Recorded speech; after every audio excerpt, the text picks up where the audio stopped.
Hello students, electrical machine drawing के video series में आपका स्वागत है।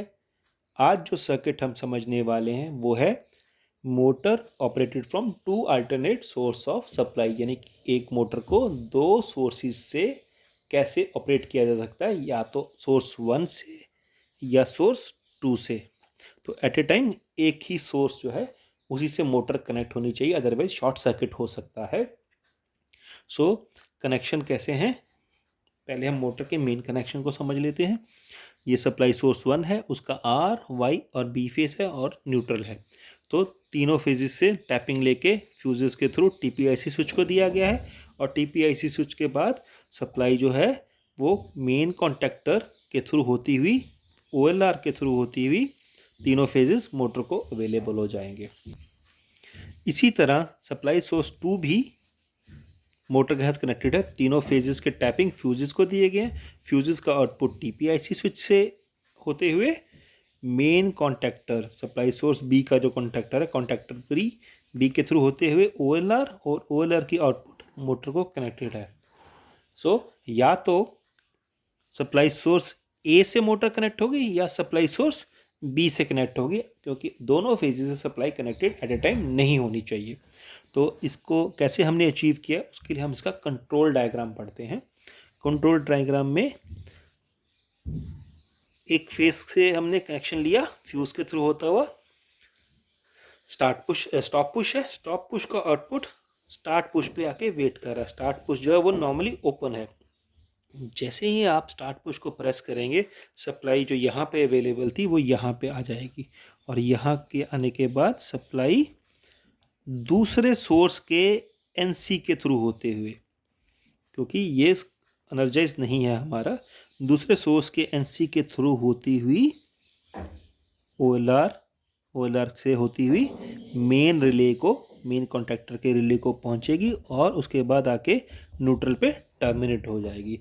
ऐसा होने पे क्या होगा कि आपका रिले ए जो है वो एनर्जाइज हो जाएगा। जैसे ही रिले एनर्जाइज होगा ए, वो इस प्लंजर को इस तरफ को पुल करेगा, इस तरफ को पुल होगा ये प्लंजर, और जैसे ही ये प्लंजर पुल होगा ये तीनों कॉन्टैक्ट बन जाएंगे और सप्लाई जो है वो मोटर को आ जाएगी। साथ ही के साथ रिले जो है वो अपनी सप्लाई भी इस कॉन्टैक्ट के थ्रू ना होगी, क्योंकि ये तो एनओ है, अभी दोबारा से ये ओपन हो जाएगा। जैसे ही आप इस स्विच को छोड़ेंगे ये ओपन हो जाएगा, तो सप्लाई जो है वो अपने रिटेनिंग कॉन्टैक्ट के थ्रू होती हुई यहाँ पे अपना पाथ बनाएगी, और इस तरह से रिले ए एनर्जाइज रहेगा।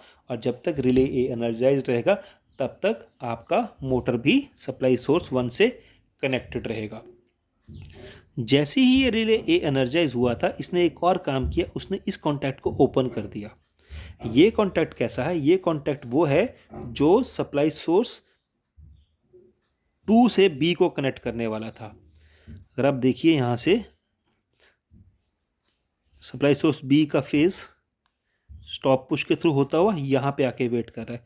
जैसे ही इस स्विच को आपने प्रेस करना था, इस स्विच के प्रेस होते ही सप्लाई जो थी वो यहाँ से होती हुई यहाँ पे आके यहाँ से अवेलेबल होनी थी, लेकिन क्योंकि अभी रिले ए ऑपरेट हो गया है तो ये कॉन्टैक्ट ओपन हो जाएगा।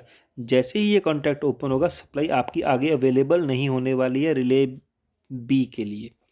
तो अगर रिले ए ऑपरेट हुआ है तो रिले ए ने अपनी सप्लाई तो बना दी यहाँ से, लेकिन साथ के साथ रिले बी की सप्लाई को यहाँ से ओपन कर दिया। तो किसी भी हालत में अब रिले बी ऑपरेट नहीं होगा, और अगर रिले बी ऑपरेट नहीं होगा तो ये तीनों कॉन्टैक्ट कभी नहीं बनेंगे, और सप्लाई ये वाली सप्लाई टू सोर्स जो है वो यहाँ पे अवेलेबल नहीं होगा, यानी कि मोटर के लिए अवेलेबल नहीं होगा, क्योंकि मोटर सप्लाई वन से कनेक्टेड है। तो अब अगर हमें मोटर को सप्लाई टू से कनेक्ट करना हो तो क्या करना होगा, आप कितना मर्जी यहाँ से प्रेस करते रहिए, ये सप्लाई टू नहीं अवेलेबल होगी तब तक जब तक कि आप इस रिले को डीएनर्जाइज ना करें। जैसे ही ये ए रिले डीएनर्जाइज होगा, उसके बाद ही ये कॉन्टैक्ट आके अपने एनसी पोजीशन पे आएगा, और ये एनसी ही बी के लिए सप्लाई मुहैया करवाएगा। तो रिले सोर्स बी को एनर्जाइज करने के लिए, यानी कि सप्लाई सोर्स 2 को कनेक्ट करने के लिए सबसे पहले आपको सप्लाई सोर्स 1 को तोड़ना पड़ेगा। तो जैसे ही आप इस स्विच को प्रेस करेंगे, ये स्विच प्रेस होते ही क्या होगा, जो सप्लाई यहाँ से होती हुई जानी थी वो टूट जाएगी और रिले ए आपका डी एनर्जाइज हो जाएगा। जैसे ही रिले ए डी एनर्जाइज होगा, वो अपना रिटेनिंग कॉन्टैक्ट भी ओपन करेगा और साथ में मोटर की तीनों फेजेस की सप्लाई को भी तोड़ देगा और दोबारा से वो इस पोजीशन पे आ चुका है। अब आप यहाँ से स्विच 2 को प्रेस करिए। पहले इसको प्रेस करके ऑफ करना जरूरी है। ये मोटर सप्लाई सोर्स 1 का स्टॉप है, तो सप्लाई सोर्स 1 को ऑफ करने के बाद ही सप्लाई सोर्स 2 का स्टार्ट पुश प्रेस करने के का कोई फ़ायदा है। तो अब सप्लाई सोर्स 2 को जैसे आपने प्रेस किया, जो सप्लाई यहाँ पे अवेलेबल थी बी फेस, वो अब यहाँ पे आ गया और यहाँ पे आने के बाद यहाँ से होता हुआ, यहाँ से होता हुआ, यहाँ से होता हुआ, क्योंकि ये एनसी है, रिले ए का एनसी है, रिले ऑफ होने के बाद यहाँ से एनसी के थ्रू होती हुई ओएलआर, इस ओएलआर के थ्रू होती हुई, इस ओएलआर के कॉन्टैक्ट के थ्रू होती हुई सप्लाई सोर्स बी का जो रिले है वो एनर्जाइज होगा और यहाँ पे आके सप्लाई टर्मिनेट हो जाएगी, रिटर्न पाथ अपना कंप्लीट करेगी। अब रिले बी हमारा एनर्जाइज हो चुका है। रिले बी एनर्जाइज होने के बाद क्या एक्शन होगा, ये प्लंजर जो है, ये प्लंजर ये इस तरफ को पुल होगा। जैसे ये प्लंजर इस तरफ को पुल होगा, ये सप्लाई जो तीनों यहाँ पे अवेलेबल थी ये अब यहाँ पे अवेलेबल हो जाएंगी और OLR के थ्रू होती हुई तीनों फेजेस मोटर को अवेलेबल हो जाएंगे, यानी कि सप्लाई सोर्स 2 मोटर के साथ कनेक्टेड होगी। साथ ही के साथ रिले जो है वो अपना पाथ जो पहले यहाँ से बन रहा था अब यहाँ से बनाएगा, तो ये रिटेनिंग कॉन्टैक्ट भी ऑपरेट हो जाएगा। एक और चीज़ जो ये रिले बी एनर्जाइज होने पे करेगा, वो इस कॉन्टैक्ट को ओपन कर देगा। ये कॉन्टैक्ट किसके सीरीज में है, ये रिले ए के सीरीज में है।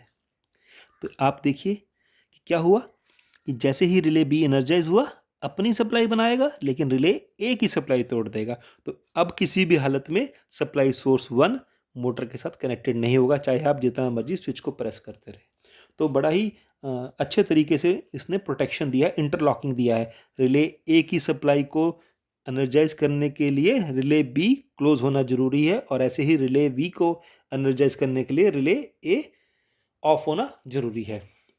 इसका कंट्रोल डायग्राम का स्कीमेटिक देखते हैं कैसे बनता है। तो सबसे पहले बी फेज सप्लाई 1 का फ्यूज आ गया, उसके बाद स्टॉप पुश के बाद स्टार्ट पुश। जैसे ही स्टार्ट पुश को प्रेस किया, रिले बी के एनसी के थ्रू, ये रिले बी का एनसी है, कौन सा वाला स्विच है, ये वाला कॉन्टैक्ट है, ये रिले बी का B2, इसके थ्रू होता हुआ OLR के थ्रू होता हुआ रिले ए को सप्लाई अवेलेबल है और यहाँ पे आके न्यूट्रल पे टर्मिनेट हो रहा है। जैसे ही रिले ए एनर्जाइज होगा, रिले एनर्जाइज होते ही रिले ए के कॉन्टैक्टर बनेंगे और मोटर चल पड़ेगी सप्लाई सोर्स 1 से। साथ में रिले ए अपना पैरेलल कॉन्टैक्ट भी बनाएगा। इसी तरह हमारा कंट्रोल सर्किट बी के लिए भी सप्लाई ऐसे ही है। सबसे पहले फ्यूज़, फिर उसके बाद स्टॉप पुश के बाद स्टार्ट पुश के बाद रिले ए का कॉन्टैक्ट। अगर रिले ए एनर्जाइज होगा तो ये कॉन्टैक्ट ओपन हो जाएगा, तो इन डैट केस क्या होगा, बी के लिए सप्लाई नहीं बनेगी। ऐसे ही अगर रिले बी एनर्जाइज है तो ये कॉन्टैक्ट ओपन हो जाएगा B2, ये बी का कॉन्टैक्ट है B2, ए का कॉन्टैक्ट है A2, तो ए एनर्जाइज होने पे ये ओपन हो जाएगा तो बी को एनर्जाइज सप्लाई नहीं मिलेगी और बी एनर्जाइज होने पे B2 ओपन हो जाएगा, तो B2 अगर ओपन हो जाएगा तो रिले ए को सप्लाई नहीं मिलेगी। तो इस तरह से एट ए टाइम एक ही सर्किट जो है, सप्लाई सोर्स जो है, वो हमारी मोटर को कनेक्ट हो सकता है। तो अगर आपको वीडियो अच्छा लगा है तो इस वीडियो को लाइक करिए और फर्दर वीडियोस के लिए हमारे चैनल को सब्सक्राइब करके रखिए। Thank you, thanks for watching, keep learning, keep growing.